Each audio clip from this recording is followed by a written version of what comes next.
Price எல்லாம் நாய்களின் உருவகத்தை இயேசு ஏன் சொன்னார் என்பதை பார்க்கலாம். மத்திய 7:6 பரிசுத்தமானது நாய்களுக்கு கொடாதீங்கள், உங்கள் முத்துக்களை பன்றிகள் முன் போடாதீங்கள், போட்டால் தங்கள் கால்களை அவை மிதித்து திருப்பிக் கொண்டு உங்களை பீறி போடும் என்று இயேசு சொல்கிறாரு.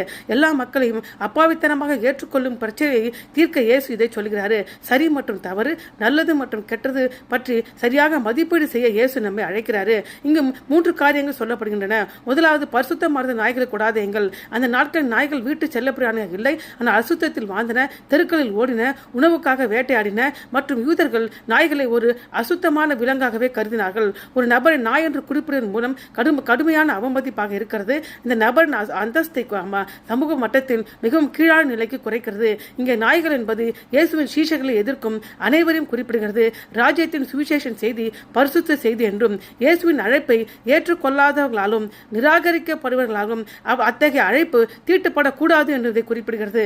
இரண்டாவது, முத்துக்களை பன்றிகள் முன் போடாதீங்கள். பன்றி நாய்களை போன்ற விலங்காகும் வேட்டையாடி கொண்டிருந்தன.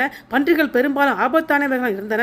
அவை வயல்களை சேதப்படுத்தின, நகர வீதிகள் வெறித்தனமாக ஓடும் போதும் சிறு பிள்ளைகளை கொன்றன.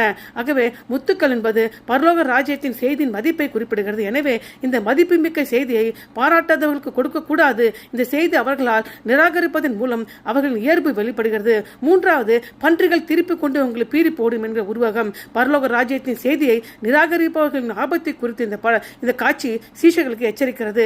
கேலிக்குரியவர்களாகவும் அதைவிட மோசமானவர்களாகவும் இருப்பவர்களுக்கு ராஜ்யத்தின் சுவிசேஷத்தை அறிவிப்பது தவறான வைராகியத்தின் எச்சரிப்பையை இது வெளிப்படுத்துகிறது. பரிசுத்த சத்தியத்தை மதிக்காவிடம் பரிசுத்த சத்தியத்தை பகிர்ந்து கொள்வதை குறித்து எச்சரிப்பதற்காக நாய்களின் உருவகத்தை இயேசு பயன்படுத்தினார். ஆமென்.